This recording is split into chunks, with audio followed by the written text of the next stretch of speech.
Abaixe o dedo, versão mito sobre o autismo. Abaixe o dedo se você já escutou que nunca ia aprender nada. Abaixe o dedo se já te perguntaram se você era superdotada ou se tem altas habilidades. Abaixe o dedo se já te perguntaram como você namora se autistas não têm sentimentos.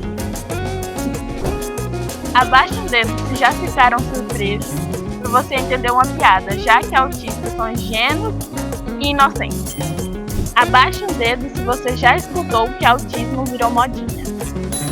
Abaixe o dedo se você já escutou que não tem cara de autista. Esses foram alguns mitos que eu já escutei. É por isso que é importante se conscientizar sobre o autismo. Cheguei a acreditar que nunca aprenderia nada, mas desde que fui diagnosticado e recebi o apoio necessário de amigos e família, percebi que não era verdade.